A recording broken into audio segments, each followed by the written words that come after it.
a woman. So yes, Quran wasn't pretty. You have half a brain. We get half a quarter of the inheritance or half of the inheritance. So Islam does not treat women equally. That's all. The difference. It does not say she's a dog.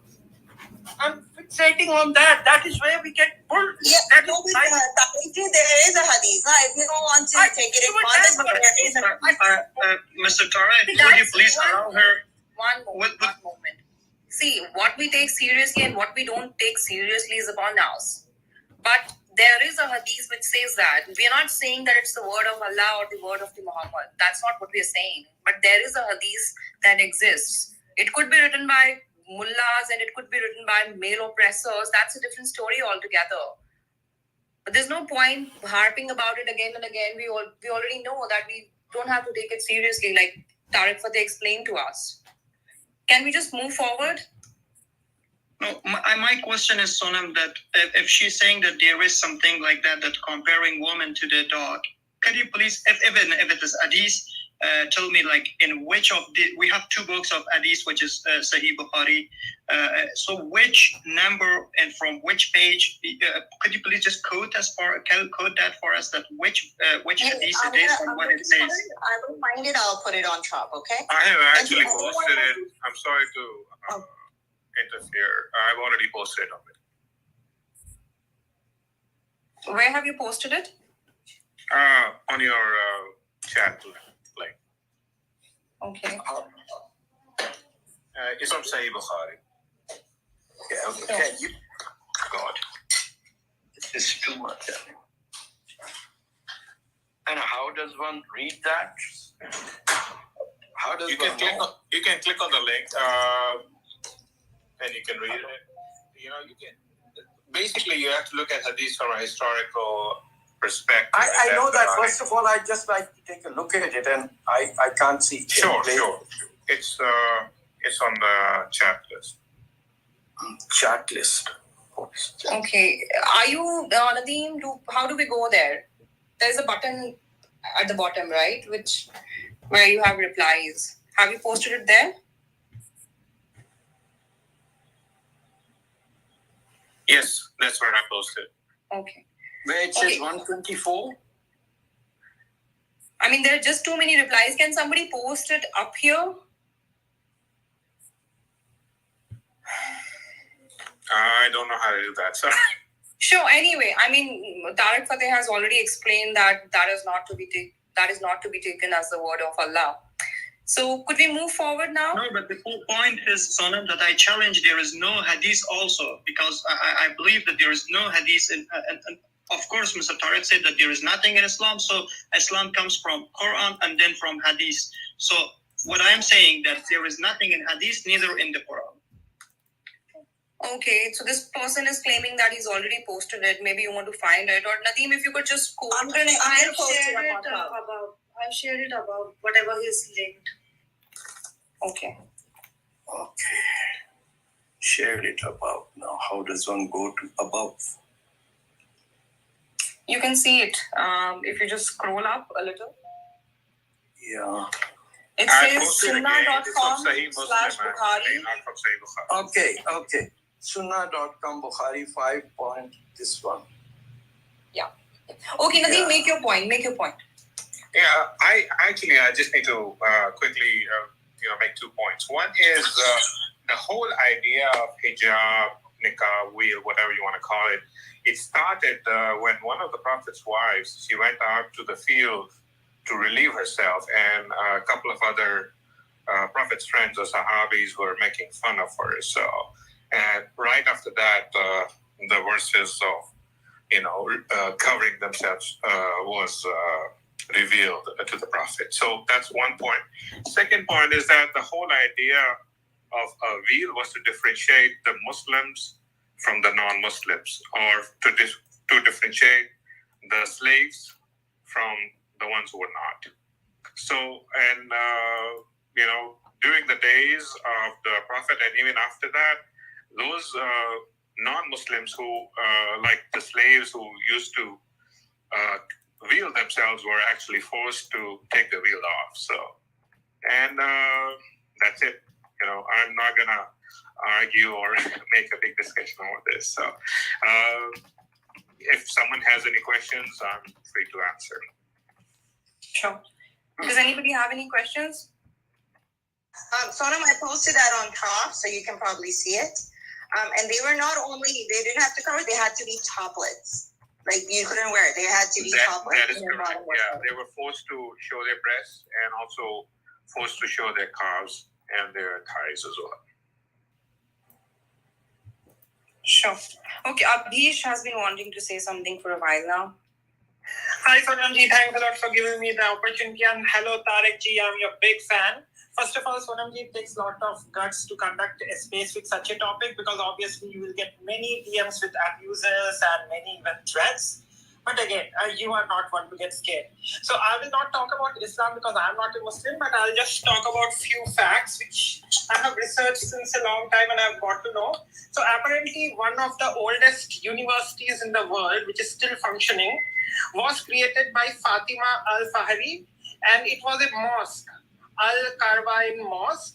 And apparently when she created this mosque, her own daughters were not allowed to study in that university. So that's hypocrisy number one.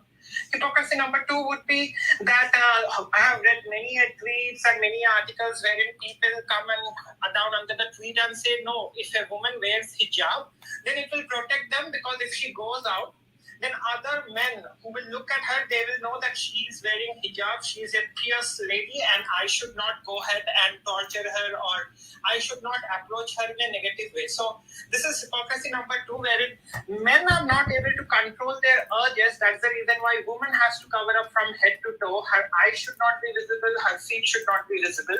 I mean, first, men need to control their urges, right? If there is so much respect being given to women, then why is more than one wedding allowed? How is that a respect to one woman?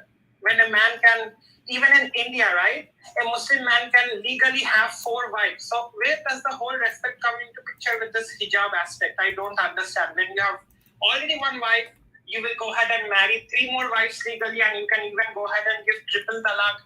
Then where is that whole respect coming into picture, and how can the advocates of hijab keep saying that hijab is all about a choice? No, the moment someone is getting killed, stoned to death or being lynched or beaten to death, that itself, it doesn't become a freedom of choice. It becomes a mandatory torture. Because no, Abhish, but if there is a woman who actually voluntarily wants to wear hijab, are you still going to call it oppression? That's where the aspect is. This should be the choice of the woman, Sonamji. It should not be the choice of the men to tell them that you have to wear the hijab. Neither it should be choice of those women who will say, because this lady is not wearing hijab properly, let's go ahead and lynch her to death. Let's go ahead and beat her to death. So this is where the thin line between choice and oppression is. The moment you see someone who is not wearing hijab as per your mindset, if you go ahead and start harming them, then that's where the whole freedom of choice vanishes into thin air. Sure. Tariq ji, do you have anything to say? No, he's quite cogent in what he said.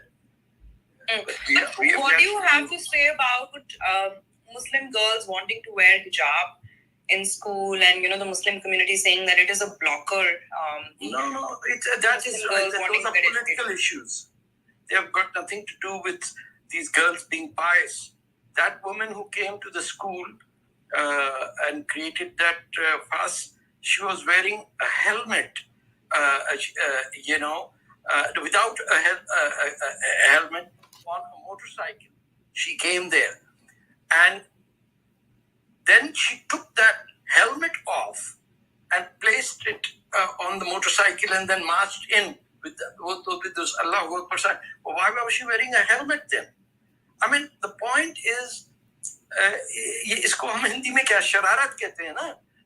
This is unnecessary provocation and trying to establish your nuisance value in a society where you are a minority, and you, as we know from those Bihar papers that were discovered, your whole objective by the PFI and the SDPI and all these others is that by 2047 we should be a Muslim state.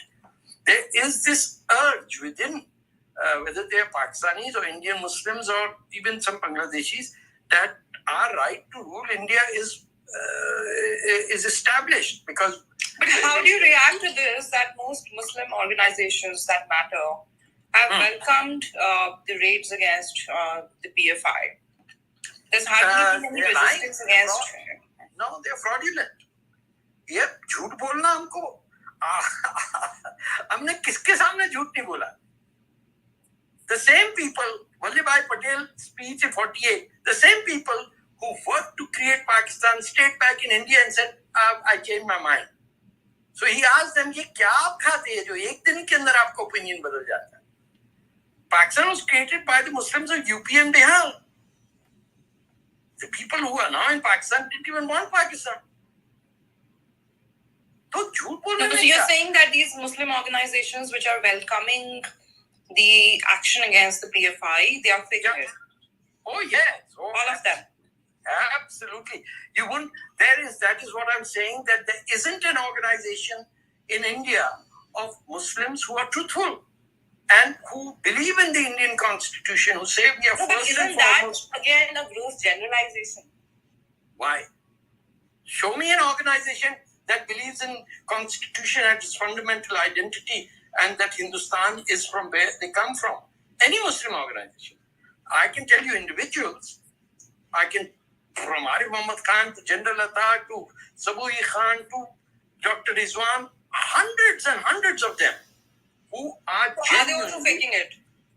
No, they are genuine, but they don't have an organization. How do we know in these Muslim organizations also there are people who are genuine? It's just that they don't have that kind of clout or, Sonam, you will have to be a Muslim for 73 years to figure that out.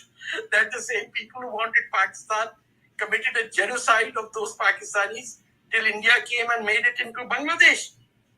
भाई हमसे झूठ क्यों बुलवाते हो? Do you know how many people Muhammad Ali Jinnah massacred in NWFP? 485 people were shot dead on the banks of a river in Barbara, and then their families were sent the bill of the bullets. And this is October 1947. जाने दे इस बात को. Do you know that the Prophet's family was killed by Muslims?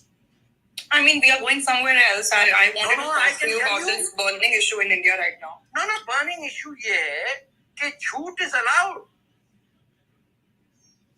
So why are they lying? What are they afraid of?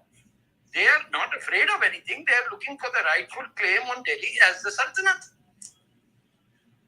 And if you are willing to call Prayagraj Allahabad for a good 300-400 years, they know that there's going to be no opposition to them because everyone looking for an MBA and a personal fortune and nobody's caring about India.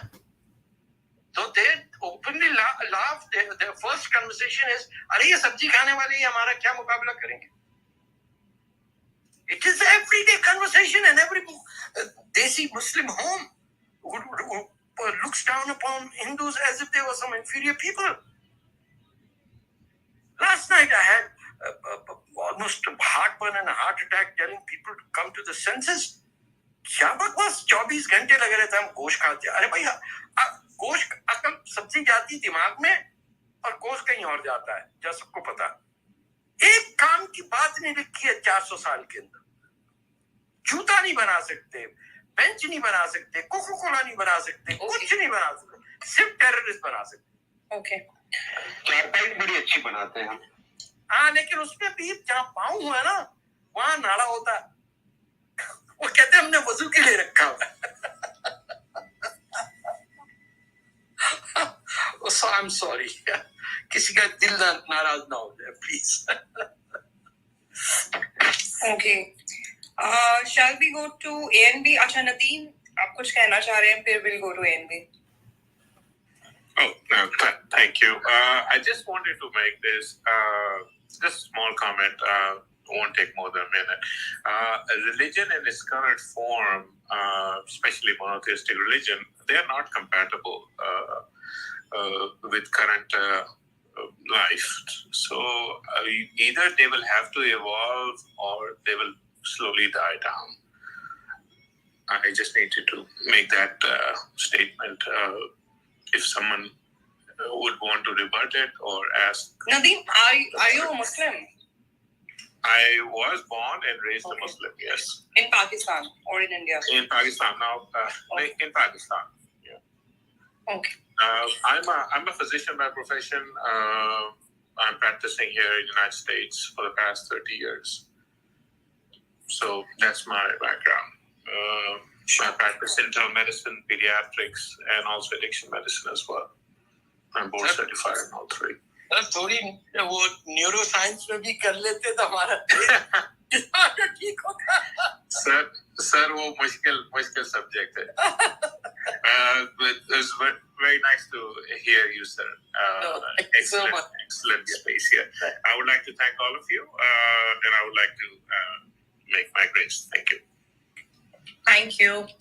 Okay, NB. Thank you, Sonam. The first thing is that you look at the Iranian women on the street for trying to get this thing off their heads, and you can understand, despite having 43 years of rule and very brutal rule and suppressive, there is so much suppression and repression involved in Iranian regime since it came in 79. Despite that, you see the resilience. के चक्कर में है ना किसी मजहब के चक्कर में. हमारा जो रहबर है वो हर्षु केवल रामानी है जिसने कहा था कि सिंध में ना हिंदू है ना मुसलमान है, हम सबसे पहले सिंधी हैं और हम सनातनी हैं. तो हमारा बिल्कुल मौक़िफ़ है. बाकी पाकिस्तानी फ्रेमवर्क में पंजाबी फौज हम पे बंदूक लेके कब्जा करके बैठी है. लेकिन हुसैन एक बात बताइए हुसैन, मैं आपकी बातों से मेरा तो बिल्कुल इत्तेफाक है, लेकिन आप जो कह रहे हैं ना कि बिल्कुल सारे यहाँ सिंध जो है वो उसका मजाक, वो मतलब अंदर से मुसलमान नहीं है, तो बताइए ये फोर्स्ड कन्वर्जन जो है ये फिर सिंध में क्यों होती है? इसके लिए आप देखो क्या जवाब? बड़ी अच्छी बात की. देखो पाकिस्तान के अंदर सबसे बड़ी जो हिंदुओं की मेजॉरिटी वो सिंध में है, क्योंकि 70 से 80 लाख से ज्यादा जो है आज भी सिंध में हिंदू सिंधी रहते हैं. उसके अलावा पाकिस्तान के अंदर कहीं पे भी इतने मंदिर नहीं है, वो सिंध में, क्योंकि हिंदुता जो हिंदू धर्म है वो सिंध से जुड़ा हुआ है. तो इस वजह से अगर हिंदुस्तान के अंदर हिंदू मुस्लिम कुछ भी फसाद होता है या तजाद होता है, उसका इफेक्ट सिंध पे पड़ता है. माजी में भी पार्टीशन हुआ, उसका सबसे ज्यादा नुकसान सिंध को हुआ. आज भी अगर बाबरी मस्जिद पे कुछ होता है तो ISI और MIA उसके रद्द अमल में सिंध में करती है. और ये मियां मिट्ठू जो है वो हम मियां मिट्ठू नहीं समझते, ये ISI कर रही है, ये मिलिट्री इंटेलिजेंस वाले कर रहे हैं जो उसको बड़ा प्रोटोकॉल देते हैं. बाकी मियां मिट्ठू की इतनी औकात नहीं है कि अभी घर से बाहर निकले. वो जब निकलता है तो उसके पीछे 20 गाड़ियां प्रोटोकॉल में होती है मिलिट्री इंटेलिजेंस वालों की और रेंजर्स की. तो इसको हम सिंध के लोगों के ऊपर हम नाजिल नहीं कर सकते. आपको पता है कि इंटरनेशनल मीडिया ने ये लिखा कि वो जो लड़कियां अगवा की जाती हैं वो पंजाब में बेची जाती हैं, वो पंजाब के लोगों में बेची जाती है. तो आपको ये क्लियर पता होना चाहिए कि भाई वो जो मंडी है वो सब्जी मंडी और दूसरी मंडी है, तो ये पूरा सिस्टम किसका है? तो उनका है. ये सिंध के लोगों पे नहीं बात आनी चाहिए मेरे ख्याल में से. ये इसीलिए डाल रहे हैं कि सिंध की कौमी आजादी की जो मूवमेंट है उसको ताकि ये नुकसान पहुंचा सके, क्योंकि हमारे बहुत सारे जो नादान हिंदू दोस्त हैं वो अक्सर इस तरीके से ये क्वेश्चन करते हैं. हालांकि ये क्वेश्चन भी ISI की नफसियाती तौर पे हम पे थोपा गया है कि भाई अगर हमने पहले बांग्लादेश की मदद की और अब अगर सिंधु देश की मदद करेंगे तो फिर वहां पे भी ऐसी कंडीशन होगी. मगर बात ये है कि जितनी भी माइंड सेट है इसके पीछे ISI, और ये जो आज सिंध डुबोया गया है उसके पीछे भी ISI. हम तो ये समझते हैं कि ISI नहीं, उसके साथ सारा पंजाब भी खड़ा हुआ है क्योंकि उसका हिस्सेदार है. और यही बात जब आयरलैंड और इंग्लैंड के बीच में थी तब मार्क्स और एंगल्स के बीच में ये बहस हुआ था. तो मार्क्स को एंगल्स ने लिखा था कि मार्क्स आयरलैंड के मजदूरों के इस्तेहसाल के साथ जो इंग्लैंड का मजदूर है उसके साथ अपने जालिम कुव्वत के साथ खड़ा हुआ है. तो तुम कैसे कह रहे हो कि दुनिया के मजदूरों सब एक हो जाओ? उसके बाद मार्क्स ने रियलाइज किया. तो बात ये है कि जब तक हुसैन छोड़े इन बातों को, मुझे ये बताएं, मेरी अपनी पर्सनल ऑब्जर्वेशन है, मैं गलत हो सकती हूँ क्योंकि मैं इतना इंटीरियर सिंध में ज़ाहिर है गई नहीं हूँ, लेकिन ज़ाहिर है मेरा ताल्लुक तो है, वहाँ से ताल्लुक रखने वाले मेरे स्टूडेंट्स हैं, मेरे कोलीग्स हैं, मेरे फ्रेंड्स भी हैं. سندھی ہے میجورٹی, ٹھیک ہے نا. مجھے یہ بتائیے کہ آہستہ آہستہ سندھ کا کلچر جو ہے وہ تباہ و برباد کیوں ہو رہا ہے, یہ کیوں جو ہے کٹر پنتھی مسلمان بنتے جا رہے ہیں آہستہ آہستہ. ان کو جو ہے کام کے دوران جو ہے نمازیں پڑھنے کی, حسین ان کو کام کے دوران نمازیں پڑھنے کی اب فکر ہوتی ہے. I am telling you this. قسم خدا کی, سندھ کے اندر کہ مسجدوں میں لوگ صرف جو ہے وہ بیچارے غریب کھانا کھانے کے لیے جاتے ہیں, نماز پڑھنے کے لیے نہیں جاتے. یہ ہمیں بالکل پتا ہے. سندھ کے اندر بڑی بڑی پلاننگ سے مدرسے کھولے جا رہے ہیں اور بڑی پیمانے پہ فنڈنگ کی جا رہی ہے, مگر سندھ کے لوگ مذہبی نہیں ہے. دیکھو میں ایک بات بتاؤں, ابھی 1 مہینہ پہلے حیدرآباد میں کیا ہوا تھا کہ ہندو سندھی سرمایہ دار تھا, اس کی مارکیٹ پہ قبضہ کرنے کے لیے خود ہی وہاں کے جو پشتون تھے اور جو دوسرے آبادی کے لوگ تھے انہوں نے قرآن جلایا اور اس پہ جو ہے الزام لگایا. کے اندر جیسن کے لوگ جیسن کے ورکر, دیکھو جی ایس این کے ورکر پوری قوم پرست قیادت وہاں پہ پہنچی اور وہ اس کے رد عمل میں بات کلیئر ہو گئی کہ یہ جھوٹا مقدمہ تھا. تو بات یہ ہے کہ جب بابری مسجد پہ حملہ ہوا تو سندھ میں ٹیمپلز پہ حملے ہوئے اور جی ایس این کے ورکر ہی ہوتے ہیں. تو بات یہ ہے کہ ہمیں اس کے پیچھے ہم مکمل پنجاب کی قانونی ہے نا, تو وہ چاہ رہا ہے کہ ظاہری بات ہے ہمارے کلچر ہمارے وسائل پہ قبضہ کرنے کے لیے ایک ہی ڈھونگ ہے کہ ہم مسلمان بھائی بڑا بھائی پنجاب ہے.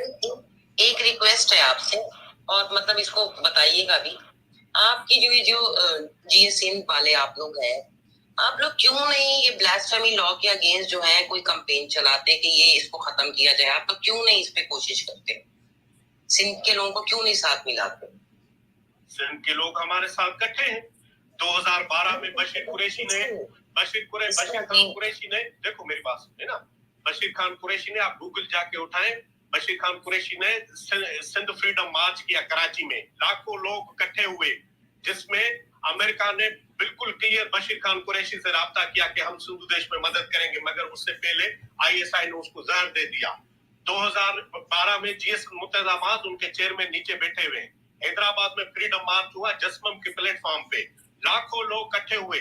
آج بھی اگر یونائٹڈ نیشن کی سربراہی میں ریفرنڈم کروایا جائے تو پتہ چل جائے گا 100% جو ہے پاکستان کے مخالفت میں ووٹ آئے گا. سندھ کے لوگ بیزار ہو چکے ہیں, سندھ کے لوگ سمجھتے ہیں کہ تیل ہمارا کھا جاتے ہیں, گیس ہمارا کھا جاتے ہیں, بندرگاہ ہمارا کھا جاتے ہیں, سارے ریسورسز ہمارے کھا جاتے ہیں. آج سندھ کے لوگ سمجھتے ہیں, مگر یہ ہمیں بار بار ڈبو رہے ہیں.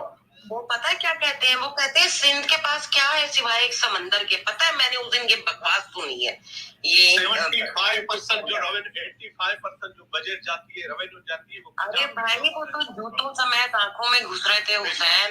میڈم سنو, میں سچی بتا رہا ہوں, پاکستان پنجاب ایک لینڈ لاک زمین ہے, نہ اس کے پاس تیل ہے, نہ گیس ہے, نہ پیٹرول ہے, نہ دریا ہے, نہ سمندر ہے. صرف اس کے پاس فوج, ISI, رینجرز اور MIA.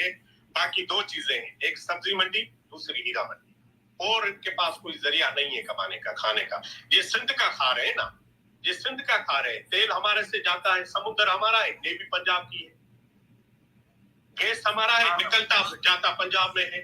لیکن میرے پاس ایک کسٹم راول پنڈی میں پے کرنا پڑتا ہے.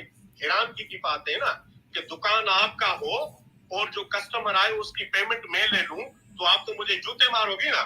تو ہم بھی یہی کہہ رہے ہیں کہ ہمارا بس چلے, دنیا ہماری مدد کرے تو پاکستانی پنجابی فوج کو جوتے ماریں. ہمیں کوئی مدد کرے تو ہم ان کو جوتے ماریں گے.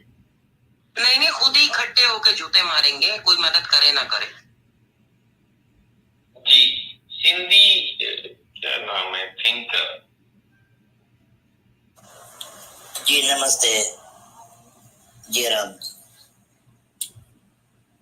جی, ڈاکٹر سے میرے 1-2 سوال ہے کہ ڈاکٹر ایک سید خاندان ہے, تو وہاں سے جو لوگ نکلیں گے وہ کیا ہوں گے, سید ہوں گے یا ہندو ہوں گے یا عیسائی ہوں گے؟ تو میں دوسرا سوال ہے. جی ڈاکٹر صاحب. بھائی یہ کیا بچکانا سوال ہے جس کا میں جواب دوں, یا آپ ان سے پوچھیے کہ وہ کیا نکالیں گے. صحیح ہے, ٹھیک ہے, زبردست. دوسرا سوال کہ پنجاب میں یہ تو ISI RP, یہ تو बहुत बड़ी लेवल है, हम छोटे लेवल पे बात करते हैं कि वहाँ पे बहुत बड़े ब्रदर्स है, you know better than me, बहुत बड़े ब्रदर्स है, तो वहाँ से जो कौम निकलती है वो कहाँ जाती है? वो क्या फौज में भर्ती होती है या वहाँ पे वो अवाम होती है? अगर फौज में भर्ती होती है तो जिसको न बाप का पता न माँ का पता, तो वो क्या जुल्म करेगा दूसरी कौमों पे? You know better than me. And अगर वो कौम फौज में भर्ती नहीं होती है, वो अवाम होती है, तो वो कहाँ जाती है? एक मिनट पहले तो आप मुझे ये बताइए कि हाँ, आप हर जुमले के एंड पे ये क्यों लगाते हैं you know better than me? आप क्या अज्यूम कर रहे हैं मेरे बारे में, पहले ये बताइए। ये क्योंकि यू आर PhD एंड आपको बहुत नॉलेज है और आप पाकिस्तान में रहती हैं, तो आपको ये पता होगा मुझसे ज्यादा। लॉजिकल है जनाब, मैं कोई पाकिस्तान स्टडीज पे PhD नहीं हूँ, ठीक है ना? नहीं, हालात में तो ये जो आप सवाल कर रहे हैं, ये सवाल आपके करने वाले, मतलब इनमें तो मुझे तुक नजर नहीं आ रही। ये बता रहा हूँ, आगे बता रहा हूँ, आगे मतलब ये अजीब से सवाल है जो मेरी तो समझ में अजीब से सवाल इसलिए लग रहे हैं कि बचकाना सवाल है ना, हमारी उम्र है और आपका तजुर्बा है ना, यही कह रहा हूँ मैं। तो हम छोटे बंदे, मेरी 15 अच्छा सुने मेरी बात सुने ना।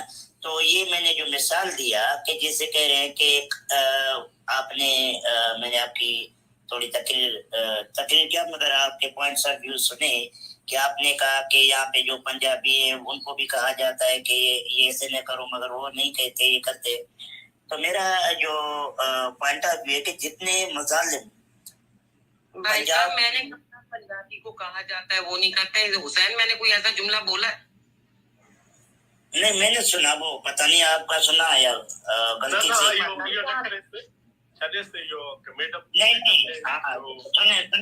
तो मैडम के हवाले से थोड़ी नहीं, मैडम का पॉजिटिव किरदार है, उसी को रोशन कर रहे हैं ना, पॉजिटिव किरदार को। लाजमन बिजली घर से लाइट ली जाती है ना, ऐसे थोड़ी बल्ब जलाया जाता है। अच्छा, तो मेरा ये सुन लीजिए, मैं कोई आपको जवाब दे नहीं हूँ, ठीक है ना? नहीं, तो आप मुझसे मत सवाल कीजिए और ना ही मैं आपको कोई जवाब देना चाहती हूँ, सीधी सी बात है। क्योंकि मुझे आपके सवाल जो है बिल्कुल पसंद नहीं आ रहे और मैं नहीं समझती कि मुझे आपसे बात करनी चाहिए, लिहाजा आप मेरी जान छोड़िए। अगर आपको किसी और से आपको नहीं, मैं हुसैन से बात कर लूंगी, क्योंकि वो हुसैन से भी बात करते हैं, आप बात नहीं करते हैं। आपने पता नहीं क्या दिखाया हुआ है, आपको मैं शायद पंजाबी लग रही हूँ तो बड़े शौक से लगूं, मुझे कोई फर्क नहीं पड़ता। नहीं, आप नाराज हो रही हैं, छोटी मैं बिल्कुल नाराज हो रही हूँ जी, मैं बिल्कुल नाराज हो रही हूँ। मैं आपकी अगर आप 15 साल के हैं तो बराए मेहरबानी ये अपनी जो बचकाना बातें हैं ना, ये अपनी हम उम्र लोगों से कीजिए। मुझे थोड़ा देखे ना, मैं रास्ते पे आया हूँ, अगर रोड पे चढ़ूंगा तो मुझे ट्रैक में थोड़ा ड्राइविंग करने में आसानी होगी ना। आप देखो मैडम, आप एक मिनट मुझे बात बताए। नहीं, एक मिनट। अगर मैडम कह रही बचकाना सवाल नहीं पूछो तो मैं मैडम से सवाल नहीं कर रहा, मैं जनरल सवाल कर रहा हूँ कि जितने भी मजालिम हुए हैं, जितने भी यहाँ पे हुए हैं, जितने भी इंटेलेक्चुअल हैं, जैसे यहाँ पे मैं नाम नहीं लूंगा उनके क्योंकि मैडम नाराज हो रही है, तो उन्होंने क्या किरदार अदा किया है यहाँ पे बलूचों पे, सिंधियों पे, और सिंधियों के अलावा वहाँ पे जो औरतें हैं उनके ऊपर जो मजालिम हो रहे हैं, उनकी इज्जतें पामाल हो रही हैं। और सब कुछ करेंगे, और क्या करेंगे? पाकिस्तानी फौज वाली बातें हैं कि अपने आप को मुसलमान जाहिर करो, अपने आप को पाकिस्तानी जाहिर करो, नहीं तो तुम गद्दार हो,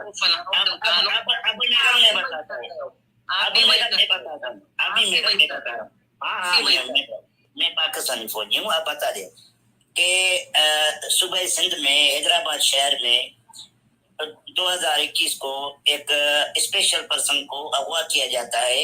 ही was employ of ministry of defence Pakistan, ठीक है, सिंधी होने के जबान के नाते पे उसको अगवा किया जाता है। 5 दिन के बाद उसकी मशक शुदा लाश और special person, I am telling again, disable person, अगवा करके उसको तशद्दुद करके कत्ल किया जाता है, सिर्फ इस वजह से कि वो मलीर कैंटोनमेंट कराची में उसकी पोस्टिंग थी, उसने वहाँ पे FG federal government public schools, वहाँ पे 1 मिनट भूपेंद्र भाई, 1 मिनट, अब मेरा नहीं 1 मिनट समझा करो ना दादा।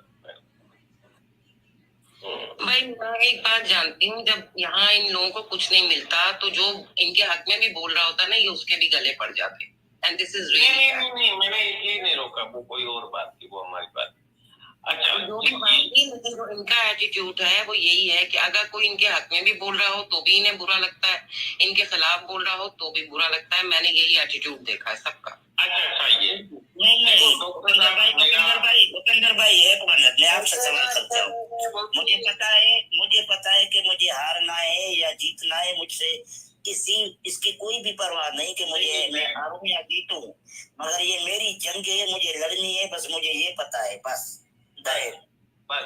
और लड़ना है तो बलोच शर्माचारों की तरह लड़ो, यही एक तरीका है। बिल्कुल लड़ो यार, कौन मना करता है। ये पाकिस्तान